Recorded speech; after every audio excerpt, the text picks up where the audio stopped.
Hello everyone. आज हम देखेंगे जब मशीन एक साथ में स्विंग नहीं करती है वो केस, मतलब two machines are not swinging together, वो केस को हम एनालाइज करेंगे कि उस समय स्विंग इक्वेशन क्या होती है, उस समय इक्विवेलेंट वैल्यूज क्या होती है। मान लेते हैं कि दो अल्टरनेटर्स हैं, वो दोनों किसी कॉमन बस पे कनेक्टेड नहीं है।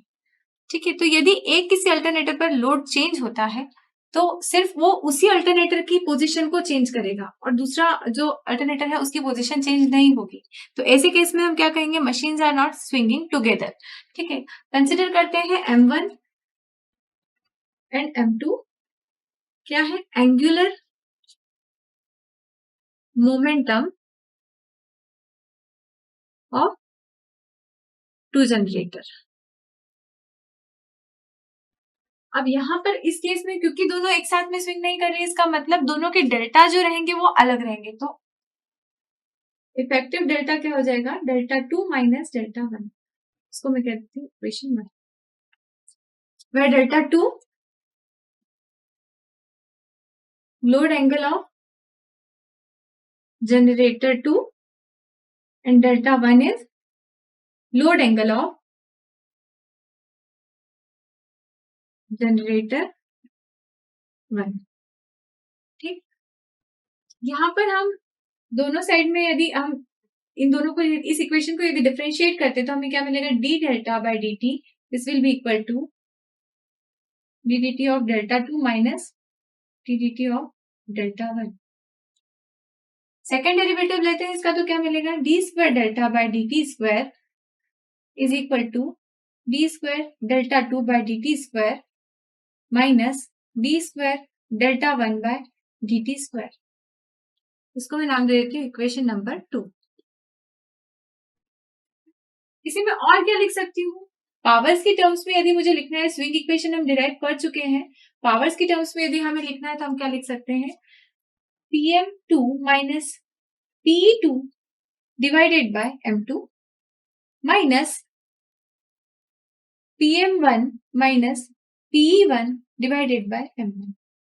इसे बोल देती हूँ इक्वेशन नंबर 3। अब मल्टीप्लाई करते हैं इक्वेशन 3 में, मल्टीप्लाइंग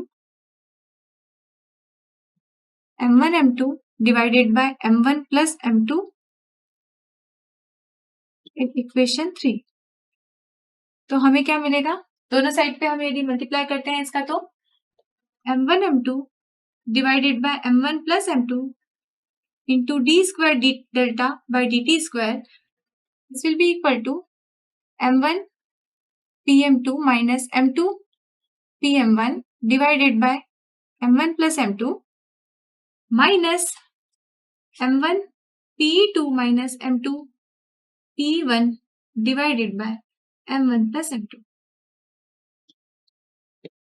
यहां से हमें क्या मिलेगा, equivalent acceleration power, accelerating power, this will be equal to क्या हो जाएगा, equivalent mechanical power minus equivalent electrical power.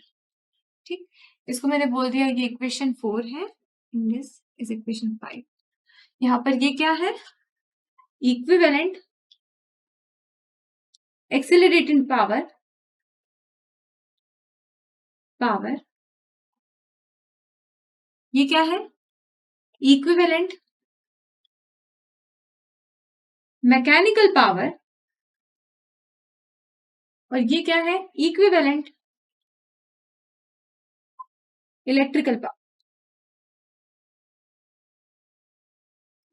तो यहां से PA इक्विवेलेंट क्या हो जाता है, PA equivalent will be equal to M equivalent multiplied by d square delta divided by d t square. Delta हमें पता है, डेल्टा क्या है, delta is equal to delta 2 minus delta 1। यहां से M इक्विवेलेंट की वैल्यू रख देते हैं, M equivalent will be equal to M1 M2 divided by M1 plus M2 d square delta by d t square, जहां पर M इक्विवेलेंट हमारा ये आ जाता है। ठीक है, ये क्या है आपका M इक्विवेलेंट। ठीक, तो यहां से हम क्या कर सकते हैं, यदि दो मशीन्स हमारी एक साथ में स्विंग नहीं करती है तो उस केस में आपका M इक्विवेलेंट ये होता है, पावर इक्विवेलेंट जो रहती है वो mechanical equivalent power minus electrical equivalent power के बराबर होती है। साथ ही साथ H इक्विवेलेंट क्या होता है, H इक्विवेलेंट भी जैसे M इक्विवेलेंट होता है वैसे ही H equivalent will be equal to H1 H2 divided by H1 plus H2। इस तरह से आप फाइंड आउट करते हैं। जब यदि मल्टीपल मशीन्स है, एक मशीन नहीं, दो मशीन नहीं है, उससे ज्यादा मशीन यदि कनेक्टेड है तो हम इस तरह से इवेल्युएट कर सकते हैं 1/H equivalent will be equal to 1/H1 plus 1/H2 plus 1/H3 plus and so on. इस तरह से जितनी नंबर ऑफ मशीन्स है और इसी तरह से हम एम इक्विवेलेंट भी फाइंड आउट कर सकते हैं। तो ये हमारे ना जब मशीन्स हमारी एक साथ में स्विंग नहीं करती है, सिर्फ एक बस पे यदि दोनों मशीन्स हमारी दोनों अल्टरनेटिव्स हमारे एक बस पे कनेक्टेड नहीं है और सडनली लोड चेंज होता है तो उसके कारण से दोनों एक साथ स्विंग नहीं करेंगी, तो कैसा आपका स्विंग इक्वेशन बनती है वो आपने देखी।